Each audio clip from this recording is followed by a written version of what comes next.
আসসালামু আলাইকুম প্রিয় নবম দশম শ্রেণীর শিক্ষার্থী।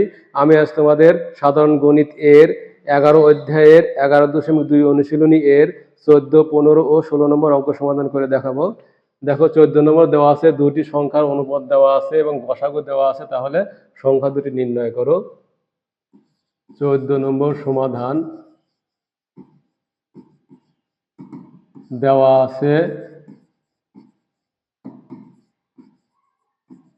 আছে দুইটি সংখ্যার অনুপাত,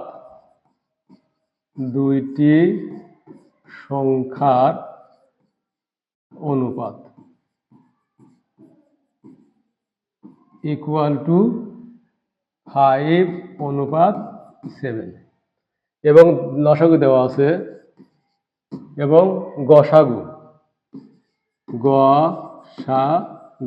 সমান 4। এই অঙ্কটি কিন্তু খুবই ইম্পর্টেন্ট অঙ্ক। এখন তোমাদের সংক্ষিপ্ত প্রশ্ন কিন্তু এই ধরনের অঙ্কই আসে। তাহলে ধরে নেব যে মনে করি সংখ্যা দুটি 5x ও 7x, 5x ও 7x। এখন দেখো এখানে বলা আছে এদের গসাগু হলো 4, তাহলে যে মানটা দেওয়া আছে সেইটা আগে তোমাকে বের করতে হবে। তাহলে 5x ও 7x এর গসাগু ইকুয়াল টু, এখন দেখো গসাগু কিভাবে বের করবে। এখন 5x ও 7x যদি তুমি ইউক্লিডীয় পদ্ধতিতে বের করো, তাহলে এখন দেখো ইউক্লিডীয় পদ্ধতি বের করলে এখানে কোনটা কমন আছে, দেখো এখানে x কিন্তু কমন আছে, আর এখানে থাকলো 5 আর থাকলো 7। দেখো লসাগু আর গসাগুর মধ্যে পার্থক্য হলো, গসাগুর ক্ষেত্রে শুধু যেটা সাধারণ যেটা ভাগ করা যাবে শুধু সেটাই হবে, অর্থাৎ যেটা দিয়ে ভাগ করবো শুধু সেটাই হবে, আর যতগুলো সংখ্যা থাকে ততগুলো সংখ্যাকেই ভাগ করে যেতে হবে। কিন্তু লসাগুর ক্ষেত্রে পার্থক্য হলো কি, যে কোনো কমপক্ষে যে কোনো দুইটাকে ভাগ করা গেলে তুমি সেটা ভাগ করতে পারো, কিন্তু গসাগুর ক্ষেত্রে যতগুলো থাকবে ততগুলো ভাগ করতে হবে। তাহলে এখানে x দ্বারা ভাগ করলে 5 থাকে, এখানে 7 থাকে, তাহলে গসাগু হবে আমাদের x, গসাগু ইকুয়াল টু x। এখন দেখো বলা আছে গসাগু 4, তাহলে মান আমার গসাগু বের হলো x আর মান গসাগু দেওয়া আছে 4, তাহলে লিখতে পারি সুতরাং x ইকুয়াল টু 4। এখন 5x ও 7x এর লসাগু সমান, তাহলে এখন দেখো একইভাবে ভাগ করলে এখানে x দ্বারা ভাগ করলে 5 থাকে 7 থাকে, কিন্তু লসাগুর ক্ষেত্রে সবগুলো কি হবে, গুণ হবে। তাহলে 5 7 35x, 35x ইকুয়াল টু 35 গুণ এখানে x এর মান বের হয়েছে 4 ইকুয়াল টু 4 5 20, 3 4 12, 13 14 140। আশা করি বুঝতে পেরেছো। এখন আমি তোমাদের 15 নম্বর অঙ্ক সমাধান করে দেখাবো। দেখো 15 নম্বর দেওয়া আছে যে ক্রিকেট খেলায় সাকিব, মুশফিকুর ও মাশরাফি মোট 171 রান করলো। সাকিব, মুশফিকুর এবং মুশফিকুর ও সাকিবের রানের অনুপাত, মানে দুইজনের রানের অনুপাত হলো 3:2। তাহলে আমরা লিখতে পারি যে এখানে প্রথম সাকিবের রান অনুপাত মুশফিকের রান, মুশফিকুরের রান অনুপাত, তাহলে এখানে দেওয়া আছে 3:2। আবার একইভাবে মুশফিকুর ও মাশরাফির অনুপাত,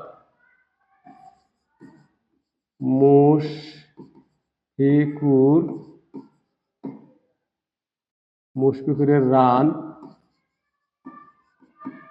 অনুপাত মাশরাফির রান, মাশরাফির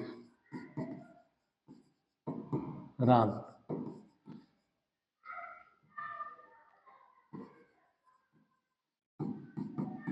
3:2, এটাও 3:2। তাহলে এখন দেখো এই অনুপাতকে ধারাবাহিক অনুপাত বানাতে হবে, অর্থাৎ এখানে আছে 2, মানে প্রথম অনুপাতের দ্বিতীয় রাশি 2, দ্বিতীয় অনুপাত প্রথম রাশি 3, তাহলে 2 আর 3 এর লসাগু হলো 6, মানে আমাদের 6 বানাতে হবে। তাহলে প্রথম অনুপাতকে 3 গুণ 3 দ্বারা গুণ করি, অনুপাত 2 গুণ 3, আবার এখানে দেখো 3 গুণ 2 দ্বারা যদি গুণ করি, অনুপাত 2 গুণ 2, অর্থাৎ প্রথম অনুপাত এখানে 2 আছে, এখানে 3 আছে, তাহলে 2 কে 3 দ্বারা গুণ করলে 3 দুগুণে 6 হয়, আবার 3 কে 2 দ্বারা গুণ করলে 3 দুগুণে 6 হয়। তাহলে এখানে প্রথম অনুপাতকে 3 দ্বারা গুণ করলাম এবং দ্বিতীয় অনুপাতকে 2 দ্বারা গুণ করলাম, ইকুয়াল টু, এখন দেখো 3 3 9 অনুপাত 3 দুগুণ 6, ইকুয়াল টু এখানে 3 দুগুণ 6 অনুপাত 2 দুগুণ 4। তাহলে লেখা যায়, সুতরাং সাকিবের রান অনুপাত মুশফিকুরের রান অনুপাত মাশরাফির রান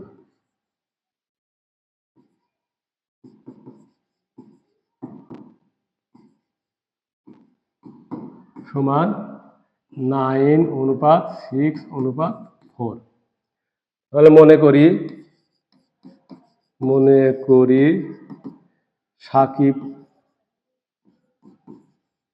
সাকিব করে 9x রান, মুশফিকুর করে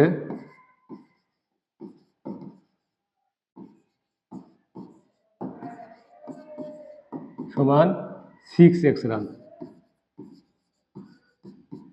এবং মাশরাফি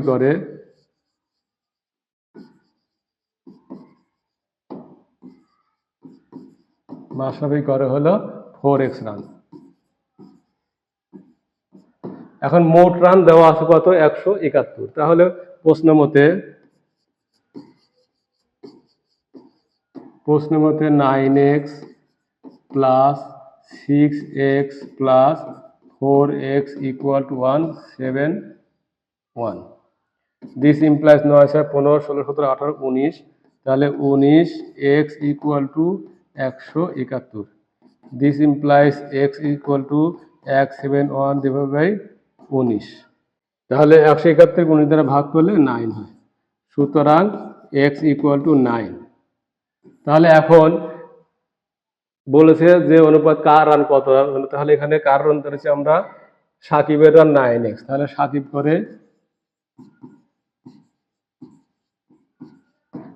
করে 9 গুণ x এর মান হলো 9, তাহলে 9 নং 81 রান।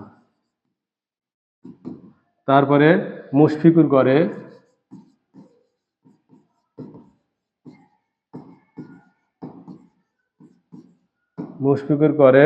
6x, 6 গুণ 9 6 নং 54 রান। মাশরাফি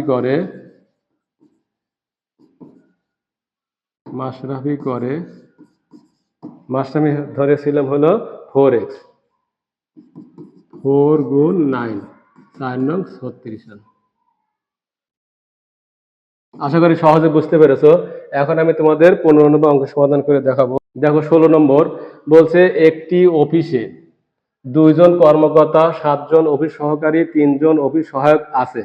একজন অফিস সহায়ক 1 টাকা পেলে একজন অফিস সহকারী পায় 2 টাকা, একজন কর্মকর্তা পায় 4 টাকা। তাহলে তাদের সকলের মোট বেতন দেওয়া আছে হলো 1,50,000। তাহলে সমাধান, মোট বেতন দেওয়া আছে 1,50,000 এত টাকা। এখন তাহলে অফিস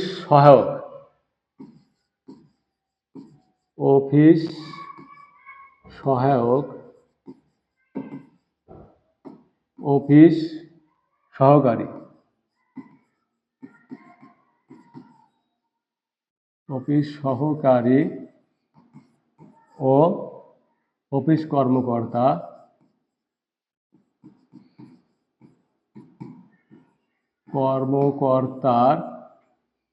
বেতনের অনুপাত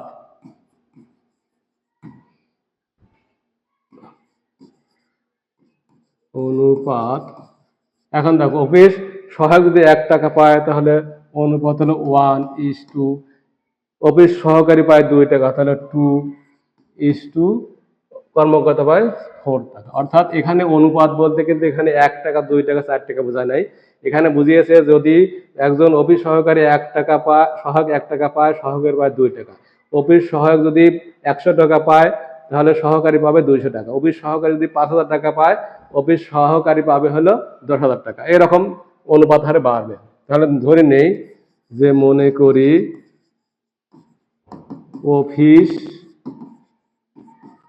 অফিস সহায়ক পায় সমান হলো x টাকা, অফিস সহকারী পায় সমান 2x টাকা এবং অফিস কর্মকর্তা পায়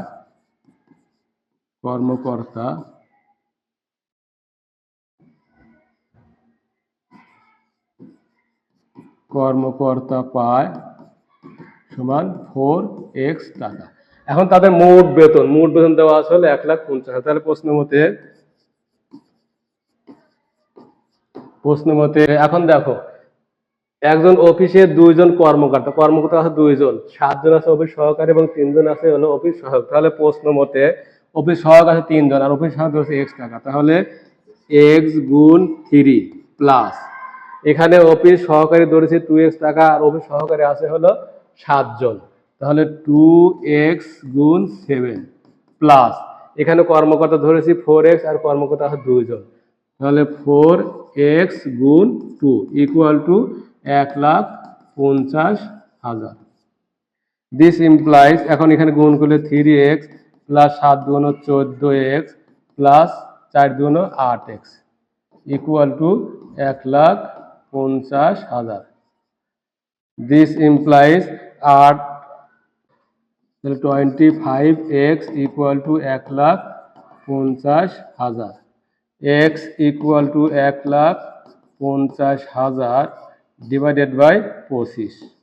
এখন 25 দ্বারা যদি ভাগ করো 1,50,000 ভাগ 25 6,000 টাকা। সুতরাং x ইকুয়াল টু 6,000। এখন বলছে কে কত টাকা বেতন পায়। তাহলে সহায়ক